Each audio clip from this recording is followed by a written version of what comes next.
Episode की शुरुआत में हमें 2099 यानी कि फ्यूचर का समय दिखाया जाता है, जहां हम एक एलिटा नाम की लड़की को किसी वुल्फ नाम के आदमी से बात करते हुए देखते हैं। यहाँ एलिटा वुल्फ से दुनिया को किसी बड़े खतरे से बचाने की बात कर रही थी, जिसके साथ ही ये सीन यहीं पर कट हो जाता है और अगले सीन में हमें 2032 की टाइमलाइन देखने को मिलती है, जहां हम इस कहानी के मेन किरदार फ्लिन को देखते हैं, जो कि अपनी बीमार मॉम की देखभाल कर रही होती है। दरअसल फ्लिन की मॉम देख नहीं सकती थी, इसलिए उसे अपनी मॉम की हमेशा चिंता लगी रहती है। इसी बीच फ्लिन देखती है कि इसकी मॉम की कुछ गोलियां वहां से गायब हैं, जिससे वो समझ जाती है कि ये गोलियां उसके बड़े भाई बार्टन ने ही चुराई होगी। दरअसल ये पिल्स एक तरह से ड्रग्स का काम करती है, जिस वजह से ये बहुत महंगी भी मिलती है। इसलिए फ्लिन इस बारे में जाकर बार्टन से पूछती है, जिस पर वो कहता है कि अगर तुम मेरी एक वर्चुअल रियलिटी गेम को क्लियर करने में मदद करो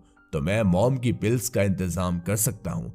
असल में बार्टन गेम कंपनीज के लिए गेम खेलकर उसे टेस्ट करने का काम करता था, जो कि वर्चुअल रियलिटी गेम होते थे, जिसके लिए उसे अच्छे पैसे भी मिलते थे। अब क्योंकि मॉम की पिल्स लाना जरूरी था, तो फ्लिन इस गेम को खेलने के लिए मान जाती है और वीआर को लगाते ही फ्लिन गेम के कैरेक्टर में चली जाती है, जहां बार्टन के और भी दोस्त मौजूद थे, मतलब कि उन सभी को एक साथ खेलना था। इस गेम में फ्लिन को अपने साथियों के साथ नाजीज से लड़ते हुए एक खास मैप को ढूंढना था, जो काम वो बहुत ही आसानी से कर लेती है, जिससे हमें पता चलता है कि फ्लिन गेम्स को खेलने में बहुत अच्छी है। अब क्योंकि गेम का लेवल क्रॉस करने की वजह से उसे पिल्स के पैसे मिल चुके थे, तो वो उन्हें एक बायोमेट्रिक एटीएम से निकालने जाती है, जहां उसे उसके और बार्टन के बचपन का दोस्त टॉमी मिलता है, जो कि इस एरिया का शेरिफ है। यहाँ टॉमी फ्लिन से उसकी माँ और भाई का हालचाल लेकर यहाँ से चला जाता है। इसके बाद फ्लिन एक 3D पेंटिंग शॉप में जाती है, जहां वो काम किया करती थी। यहाँ उसकी मुलाकात उसके दोस्त विली से होती है, जो कि बातों ही बातों में फ्लिन से कहती है कि उससे भी अपनी भाई की तरह गेमिंग में करियर बनाना चाहिए, क्योंकि वो उसमें बहुत ही अच्छी है। मगर फ्लिन यहाँ उसकी इस बात को यूं ही टाल देती है, जिसके बाद उसे एक गेमिंग वीआर डिवाइस का पार्सल रिसीव होता है, जो कि बार्टन के लिए आया था। इसलिए फ्लिन जब रात को लौटती है तो बार्टन को वो पार्सल देते हुए उसके बारे में पूछती है, जिस पर बार्टन उसे बताता है कि वो जिस कंपनी के लिए काम करता है वो कंपनी चाहती है कि मैं इस नए वीआर डिवाइस की बेटा टेस्टिंग करूं, जिसके लिए उन्हें इतने पैसे मिल सकते हैं कि उनके पूरे महीने का खर्चा आराम से निकल जाएगा। इसलिए बार्टन फ्लिन से इस गेम को खेलकर टेस्ट करने की रिक्वेस्ट करता है, क्योंकि वो जानता था कि फ्लिन कितनी अच्छी गेमर है। और आखिरकार फ्लिन को अपने भाई की बात माननी पड़ती है, जिसके बाद वो नए वीआर डिवाइस को पहनकर तैयार हो जाती है, जिसे पहनते ही वो कुछ सेकंड में बार्टन के अवतार में गेम के अंदर अपने आप को पाती है। जहां नई बात यह थी कि इसे गेम के अंदर का एहसास अपनी बॉडी पर भी फील हो रहा था, जो कि काफी अच्छी बात थी। इस गेम में फ्लिन को हर वक्त एक अनजान इनर वॉइस गाइड कर रही थी, उसे कब क्या करना है और कैसे करना है। दरअसल इस गेम में अगर फ्लिन के अवतार को कोई चोट भी लगती तो उसका असर उसे अपनी रियल बॉडी पर भी होगा, इसीलिए वो इनर वॉइस उसे हमेशा अलर्ट रहने को कहती है। अब इस अजीब गेम में फ्लिन के अवतार का नाम मिस्टर आइस होता है, जो कि उसे लेडी के इनर वॉइस के इंस्ट्रक्शन को फॉलो करते हुए एक पार्टी में जाता है, जहां वो इनर वॉइस से मिस्टर आइस को एक अनजान लड़की से फ्लर्ट करने के लिए कहती है, ताकि वो लड़की मिस्टर आइस की बातों में आकर उसे अपने साथ अपने घर ले जाए। और यहाँ फ्लिन यानी कि मिस्टर आइस ये करने में कामयाब होते हैं, जिसके बाद वो दोनों साथ में उस लड़की की कार में बैठ जाते हैं, जिसे एक एआई रोबोट ड्राइव कर रहा था। जहां मिस्टर आइस और उस लड़की के बीच किस होने लगती है, तभी वो इनर वॉइस मिस्टर आइस से कहती है कि तुम्हारी पॉकेट में एक ग्लास कैप्सूल है, जिसे तुम्हें अपने हाथों से तोड़कर इस लड़की को सूंघाकर बेहोश करना होगा। अब उस वॉइस के कहे अनुसार मिस्टर आइस उस लड़की को बेहोश करने में कामयाब हो जाते हैं, पर यह करते हुए उन्हें उस एआई रोबोट ने देख लिया था, इसलिए वो उसे मारने की कोशिश करता है। लेकिन यहाँ मिस्टर आइस बड़ी ही चालाकी से उस रोबोट को मारने या डिस्ट्रॉय करने में कामयाब होते हैं। अब क्योंकि वो लड़की बेहोश हो चुकी थी, तो इनर वॉइस के इंस्ट्रक्शन को फॉलो करते हुए मिस्टर आइस उस लड़की को लेकर एक जगह पहुंचते हैं,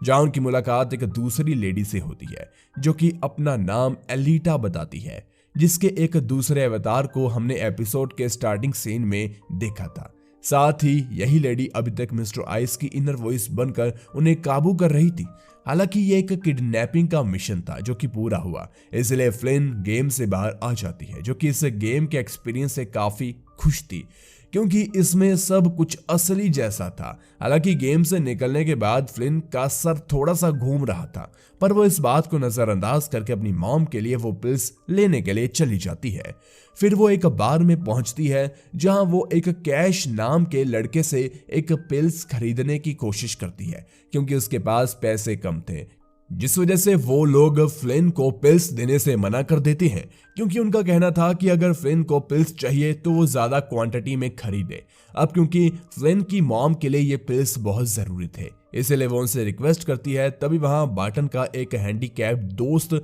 कॉर्नर आता है जो कि उन गुंडों को चुपचाप लड़की को पिल्स देने के लिए कहता है क्योंकि अगर उन्होंने ऐसा नहीं किया तो वो उन सभी को अपनी गन से भून डालेगा। हालांकि कॉर्नर ने किसी हादसे की वजह से अपने 2 पैर और एक हाथ खो दिया था, पर फिर भी वो इन पर भारी पड़ सकता था, इसलिए कैश फ्लिन को पैसे के बदले पिल देकर वहां से चला जाता है और साथ ही फ्लिन को कॉर्नर घर भी छोड़ने के लिए जाता है। इधर बार में उस बार का मालिक कॉर्बेल कैश को बुरी तरह से मारता है क्योंकि वो एक हैंडीकैप आदमी से डरकर आ गया और उसके ऐसा करने से लोगों में कॉर्बेल का डर भी खत्म हो जाएगा। अब दूसरे दिन बार्टन फिर से फ्लिन को उस गेम के अगले लेवल को चेक करने के लिए कहता है और वीआर को ऑन करते ही फ्लिन खुद को मिस्टर आइस की बॉडी में पाती है जो कि अपनी बॉडी को चाहकर भी नहीं हिला पा रहा था क्योंकि यहाँ एलिटा मिस्टर आइस की आंखों का उस किडनैप करके लाई गई लड़की की आंखों से रिप्लेसमेंट ऑपरेशन करवा रही थी। मतलब कि दोनों की आंखों की अदला बदली की जा रही थी। यहाँ ऑपरेशन के दौरान होने वाले एहसास को असली दुनिया में फ्लिन भी महसूस करती है, जिसके बाद अगले सीन में मिस्टर आइस खुद को एलिटा के साथ एक कार में पाते हैं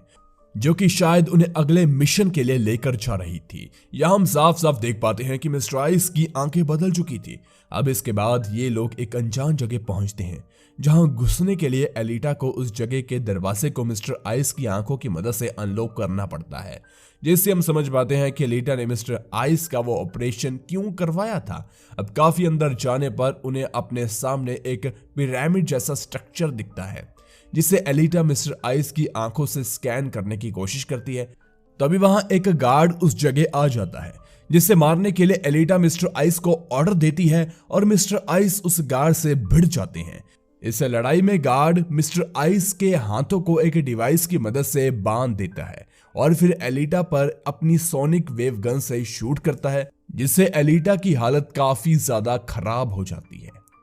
हालांकि तब तक मिस्टर आइस अपने हाथों को खोलने में कामयाब होते हैं, जिसमें उसके हाथ की स्किन उतर जाती है और तब हम देखते हैं कि उनके हाथ किसी मशीन रोबोट के हाथ के जैसे थे। अब मिस्टर आइस फिर से एलिटा को बचाने की कोशिश करते हैं जो कि मौका पाकर वहां से भाग जाती है और गार्ड मिस्टर आइस पर शूट करने से पहले उनसे कहता है, मैं जैसा ही तुम पर यह सोनिक वेव शूट करूंगा वैसे ही तुम्हारी रियल आइडेंटिटी मेरे सामने आ जाएगी। और इतना कहकर वो मिस्टर आइस पर शूट कर देता है, जिससे फ्लिन तुरंत गेम के बाहर आ जाती है, लेकिन उसकी हालत काफी ज्यादा खराब थी। यहाँ फ्लिन काफी ज्यादा सदमे में थी क्योंकि उसके साथ गेम में जो भी हुआ था वो सब उसे असली लग रहा था। हालांकि अगले दिन जब वो अपने काम पर जाती है तब उसे अचानक एक अनजान आदमी का कॉल आता है जो कि उससे कहता है कि उसे जल्द से जल्द गेम में वापस आना होगा क्योंकि उसे और उसके परिवार को मारने के लिए डार्क वेब पर बाउंटी यानी कि सुपारी दे दी गई है, जिस वजह से इस असली दुनिया में उस पर अटैक हो सकता है और अगर उसे बचना है तो जल्द से उसे गेम में वापस आना होगा। यहाँ हम देखते हैं कि यह अनजान आदमी असल में वुल्फ था जिसे हमने स्टार्टिंग में एलिटा के साथ देखा था। अब ये बात फ्लिन शाम को बार्टन को भी आकर बताती है, जिस वक्त वहां उसके और भी दोस्त मौजूद थे जो सब फ्लिन की बात का विश्वास नहीं करते, इसलिए फ्लिन घर के अंदर चली जाती है। तभी बार्टन का एक दोस्त राइस उनसे कहता है कि पहले ऐसी धमकी कॉर्नर को भी मिली थी और उस चीज का खामियाजा वो आज तक भुगत रहा है, इसलिए हमें फ्लिन की बातों को सीरियसली लेना चाहिए। इस वजह से अब सभी अपने अपने ड्रोन्स को उड़ाकर उस पूरे एरिया की छानबीन करने का डिसाइड करते हैं, जहां उन्हें कैमरा में दिखता है कि करीब 10 हथियार से लैस लोग उनकी तरफ आ रहे हैं। इसलिए अब सभी उनका सामना करने के लिए तैयार हो जाते हैं और इसी सस्पेंस के साथ ये एपिसोड यहीं पर एंड हो जाता है। तो गाइस नेक्स्ट एपिसोड भी आपको जल्द देखने को मिल जाएगा, तो जल्दी से चैनल को सब्सक्राइब कीजिए अमेजिंग वीडियोस को सबसे पहले देखने